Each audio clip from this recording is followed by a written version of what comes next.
Cappadocia, the land of beautiful horses. Ito na raw ang solusyon sa problema ninyong mag-asawa. All natural. I don't think you can see these anywhere else in the world. You'll see how Cappadocia really looks from above. It's such a gift and it's also such a blessing. Bahagi ito ng bucket list ko. I was always excited to see Cappadocia, and of course, tayong mga Pinoy, gusto natin syempre ng something unique, adventurous, and also something wherein we can experience the culture of a place.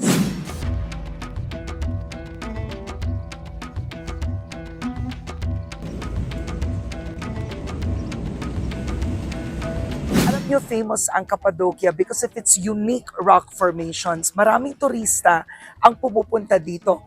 So this is Fatma. So Fatma, where are we now? We are in Pigeon Valley now, Okay. and on the right side you can see the pigeon houses just for pigeons. So that's the pigeon house. Yeah. Okay. How were pigeon houses formed? Farmers carve the pigeon houses just for their fertilizer. They are keeping the pigeons inside the houses. The farmers built the pigeon houses for pigeons.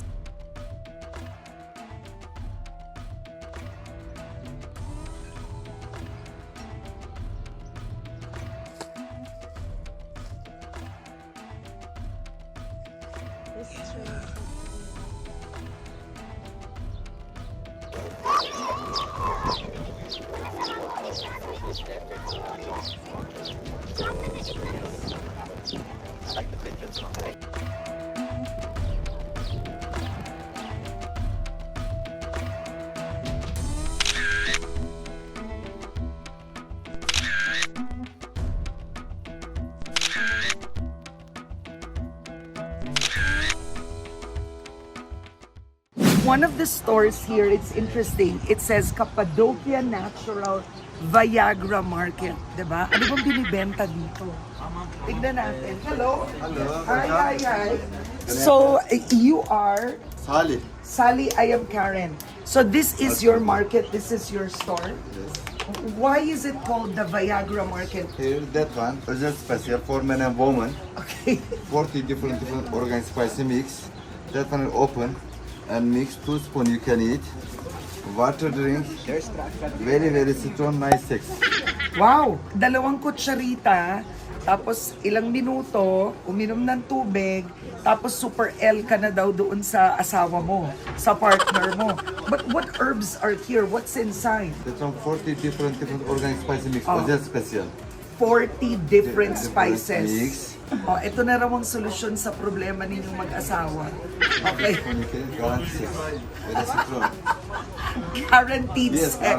guaranteed. Guaranteed daw.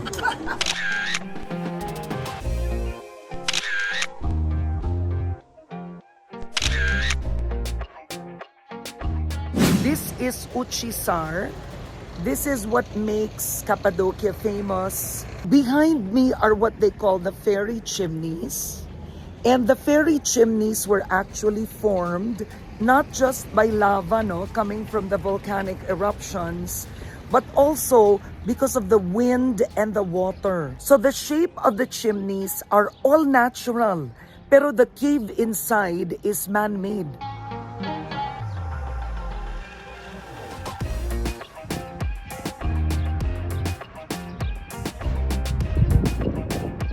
So ito daw, ginagamit ito ngayon bilang army station. Is that correct? Yes, that's This right. one. That's right. This is an army station. Pero noon, this was made during the Christian times. It was used as a church, hiding place. What else? Houses later on. Bahay later on.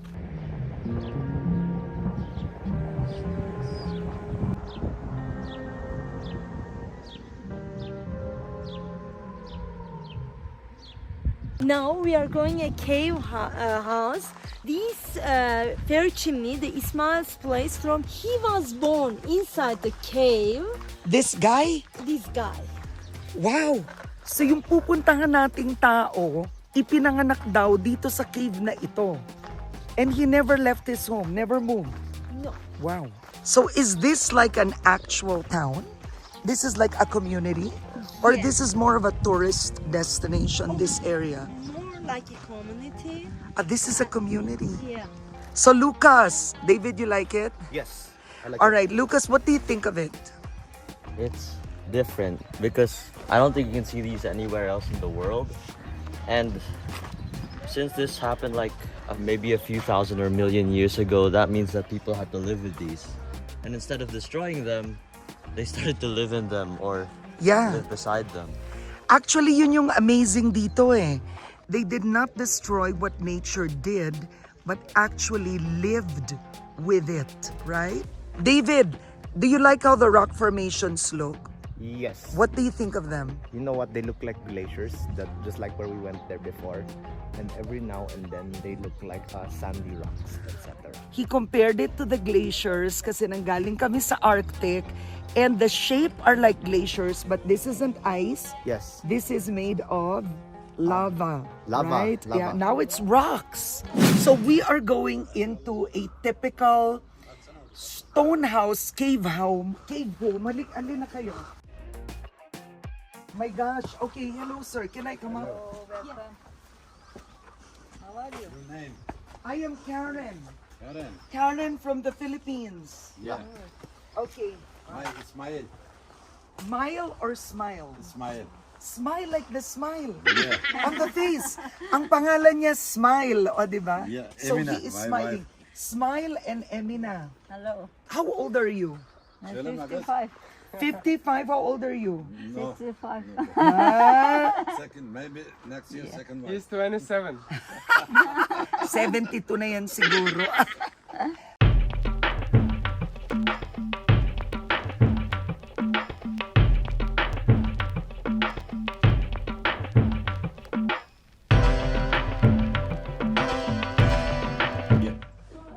You're cooking? That's how you cook your food? Yeah. Dito Potatoes, talaga daw sila nagluluto. Potatoes, chicken, fish. Wow. Yeah. Fatma, so this is like the traditional way of cooking. He doesn't like to modernize.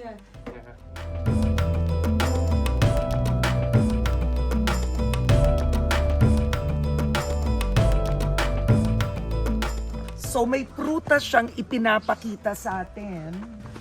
We call this dut, D-U-T. D-U-T, dut. Yeah. But is this right? Yes, dut. Mulberry. And it's meant to be this color? Yeah, Yes. to eat.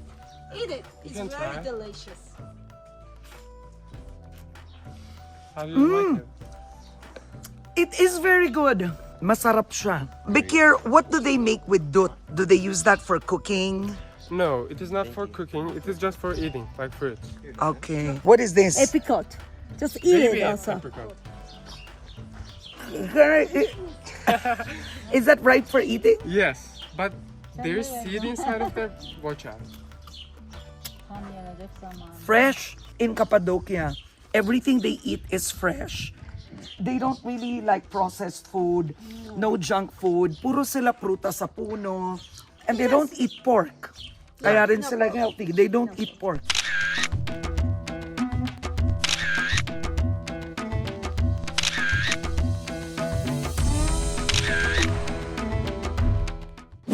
So they call this place Imagination Valley because you look at the stones and you essentially, it is what you imagine it to be. Kung ano yung nakikita mo sa mga batong to, yun yun. Alright, what do you see there? I see other Rocky Mountains that look like Kisses chocolates. Oh my, mukhang ang Kisses chocolates, so. Super. Oh, what else do you see? There are other rocks that look like mushrooms again. Again, you're right, looks like mushrooms. Doesn't that look like a dinosaur there? Over there looks like a camel. Camel? That mountain. Oh my God, yeah, that is a camel. This place looks like South Africa. You feel South Africa in this place. I see.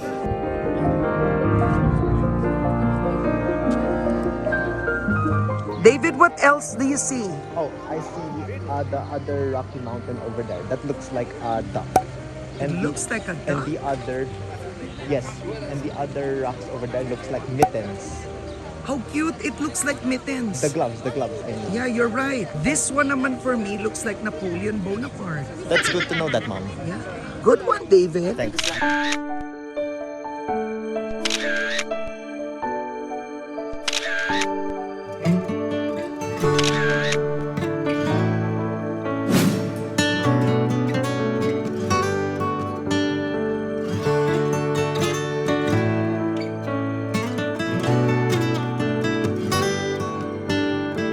I was always excited to see Cappadocia and of course, do the hot air balloon. Sino ba naman ang hindi? 4 a.m. ang naging pick-up time sa hot air balloon.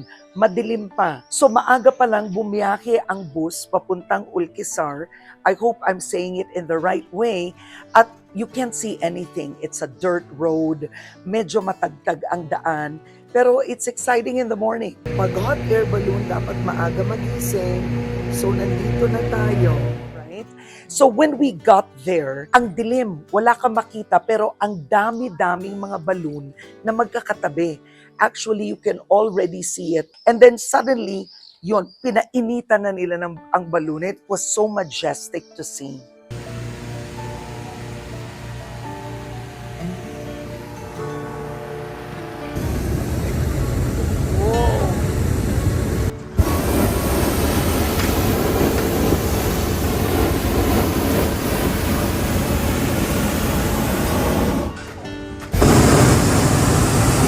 A maximum of 28 can actually fit in the hot air balloon. And there's a captain, para ka lang sumakay ng barko, right? So yung kapitan, actually before taking off, he even gave us the standard operating procedures or yung protocol.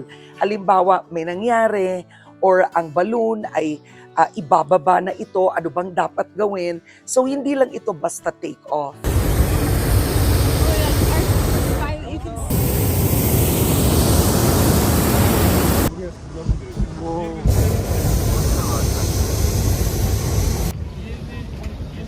Exciting.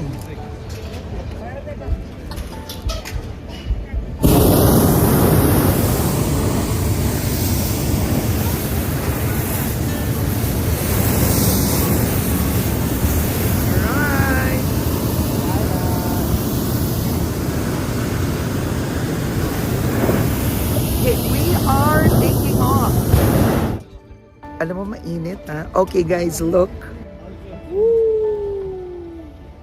But when we took off, it was quiet, it was actually slow. When we got up, it was very peaceful.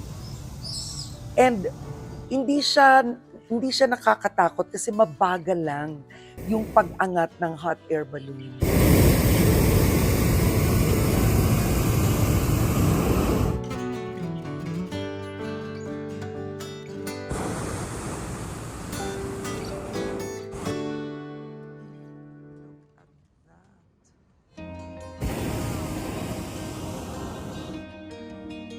And above it all, that's where you can really see the rock formations of Yoreme. Wow. And you'll see all the fairy chimneys. Bravo! You'll see how Cappadocia really looks from above. You'll see it with the greenery. You'll see the horses.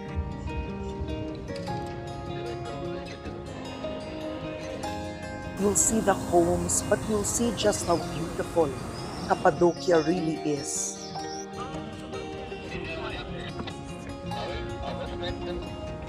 The experience is surreal.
Ang lapit natin dito, ha?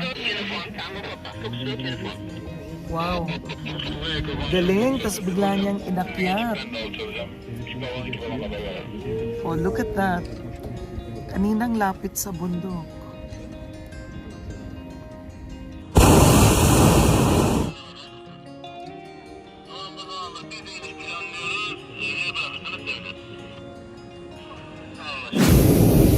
We're landing. Oh my God. We landed. So the landing position, you have to be squatting. So that will number one, because the hot air balloon will keep bouncing. Oh, we're going up? Oh, so the landing position is you're like almost squatting kneeling. It's also to protect your knees. Landed safely. That was like a chip bounce. Yeah. Whoa. Wow, so they put the hot air balloon on the trailer. So it's not as easy as just landing. They put the hot air balloon on the trailer. Wow!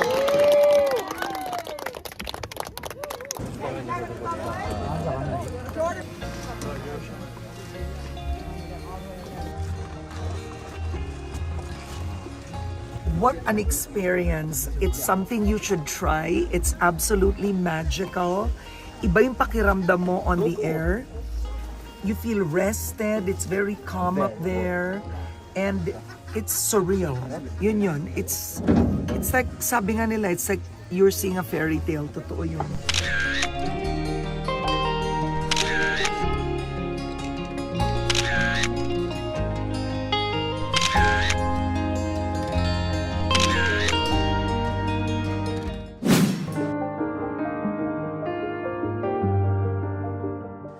All these plates are beautiful. This is our family design. We call it silk family pattern. It's very fine and intricate work. Doesn't be possible to drawing stencil paper machine. What do they do with these plates when they buy them? Is it for decoration or they use them to eat? Decoration as well, and also as if you want as a kind of functional, as a dishwasher and microwave safe, because we are using lead-free glaze. So it's also practical. Yes. So how many can he do? It's not possible to make as a piece. Can Yes. make it in a day. Yeah. Because the master size needs to be the relaxing, is when they feel is perfectly, he can work on that. You can't say the master make it today is 50, 10 or 20. Yeah. If they want, they can make it. And then it takes so much more for it to finish like this. Bravo, bravo. Can you clap for him? Oh, your hands are dirty. Bravo, bravo. See now all what we have in our store is a step by step to give us an information about all that. Wow. Such a big store. What is important on it? Oh Glowing my. in the dark. All the plates glow in the dark. Yes. I like the aqua, the turquoise. This is my favorite color. So, itong tatlo, binili lang daw ngayon for $32,000. How much is that in pesos, Lucas? Maybe close to 2 million pesos. Right? Grabe.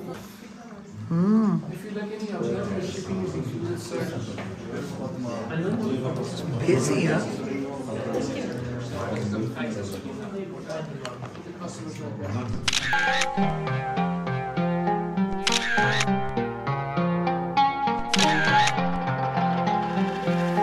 Ngayon naman, we are going to a jeweler here. Hindi ibig sabihin po, bibili ako ng jewelry. Fatma told us that it's very unique. There's a stone here wherein the color changes. So, tignan natin yun because it's part of the gems of Cappadocia. Nice to meet you. My name is Karen. Greet everybody watching. Hi, everybody. Hello. Oh, mabuhay, Philippines. Filipino, okay na ka? Oh, okay. Turkey is famous for turquoise, all right? It is. But this is the young turquoise, and young turquoise by the oxidation, after 150 years later became greenish. Ganun pala yun. So ito, ang turquoise na to, pag bago lang, if it's new. After oxidation, it becomes lighter. It becomes greenish. We have another stone, its name is sultanite. And in the world, only one single limited mine in Turkey. This is only in Turkey. Yeah. It's not a diamond. No, it is a Turkish miracle, sultanite. And then the color changes from green to Pinkish. It's 10,000 times more rare than a diamond. But is it cheaper than a diamond? Yes. Sunlight, indoor, candle, and mixed light, you can see. Wow, that's amazing.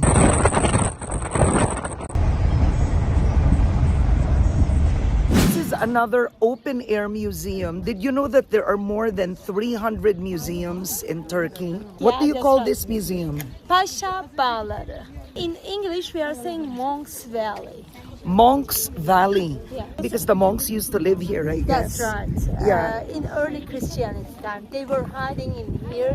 Lots of churches and monasteries inside the caves. Yeah. It looks like what? Garlic. It looks like garlic. Yeah. Really? You're right, David. I love your imagination, Kuya. Thanks, Mom. What about those? Those of the others look like mushrooms too. Mushrooms. Oh, you're right. No, it looks like mushrooms. Yeah, made out of vegetables, etc. Mukha daw mushroom. Actually, tama naman siya. Ano yun? What does that look like? In the left side, that looks like an elephant, the small one in the left side. But, Okay, but down here, it looks like a duck with the head. you're right. It looks like Donald Duck. That's funny then.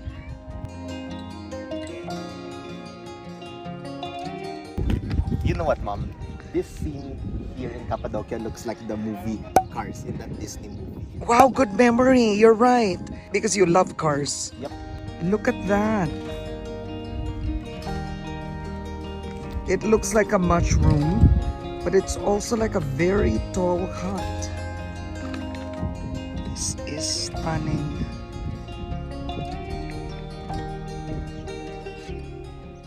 So dati itong simbahan, this was a church. Church, the first floor. This is a church, and then There's sleeping rooms up there. they would sleep here, yung mga monks. Yeah. Dito natutulog. Stone beds and stone pillows Oh, up wow. there. How the monks climbed up to top. This is untouched, these stairs. Wow, all these years. Yeah.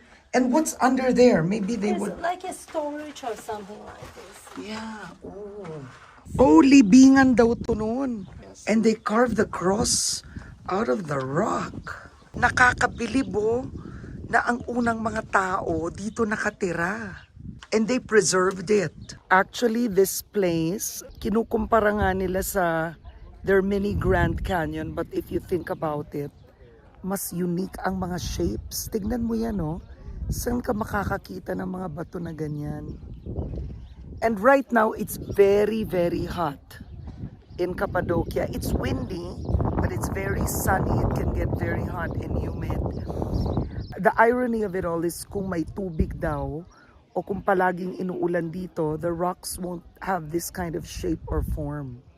So it's because tuyo ang lupa dito na ganito ang korte ng mga bato.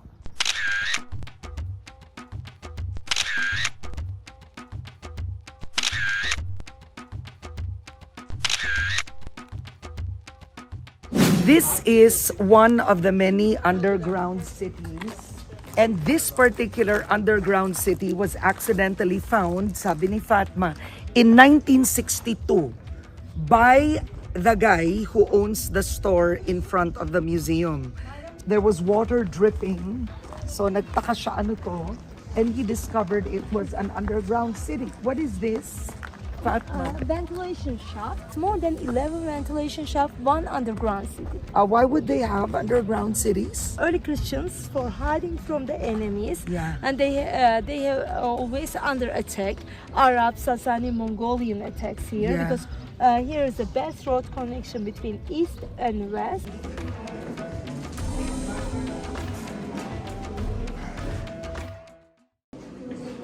It's cold. It's very cold. All the year the same temperature, you can say. And this is tufa area, volcanic ash. You can see the marks of chisels in here. They dig out all these caves. So this is the first floor of an underground city in Cappadocia. And according to Fatma, isa na daw ito sa mga mas maliit na underground cities. Wow. So this is one of the rooms. One of the rooms of the underground city, or this is an underground village. What would this be maybe? Here is connected with the winery. So this was already here when it was discovered. Yeah, What yeah. would that be used for? They tie their animals and they feed their animals. Going on to another room. Hi, Dij. That's DJ. Wow. So this is another room of the underground city. Why would they have a winery inside the underground? Perfect temperature to make the make wines. wine in here, and they send the grapes from top to down. Hanggang ngayon in Cappadocia, yung mga wines, whether red or white, tinatago pa nila inside the caves. Inside the caves. Yeah, so the caves are also good for the taste of the wine. Yeah. Yung ubas, itatapon nila doon, lalabas dito, tapos babagsak dito. Outside now, it's very hot. But inside the cave, these underground villages, it's actually, the 14, weather's very good. 16. Yeah, 14, 16 degrees. The weather's very nice. La temperatura permite para hacer el cuarto del vino en las ciudades grandes. Wow.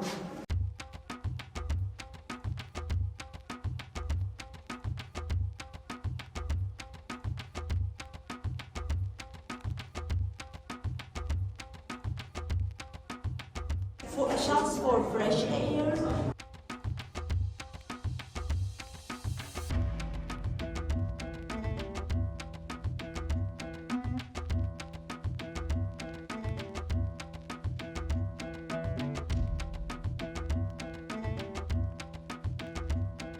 Paano nila nagawa yung mga stone doors na ito? Look at those stone doors. Ang bibigat niyan. Dito nila yan binuo hindi yan galing sa labas. Totoo pala yung the Flintstones.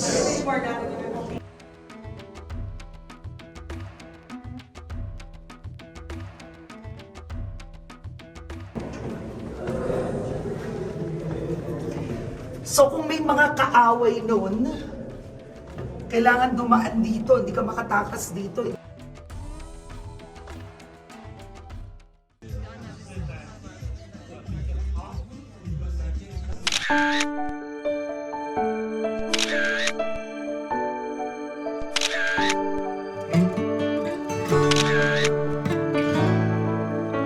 It was such a wonderful time, bonding with the family talaga. Ngayon lang kami nagsama-sama abroad. It's such a gift and it's also such a blessing. I'd like to leave you with this verse that says, all the plans we make, anumang plano natin sa buhay, let's ask the Lord for it first. He can bless those plans and make it happen. And let's not forget, everything we have, whatever resources we have, ito po ay dahil sa goodness ng Panginoon. I'll see you again next week. Take care, everyone. Please don't forget to watch and subscribe.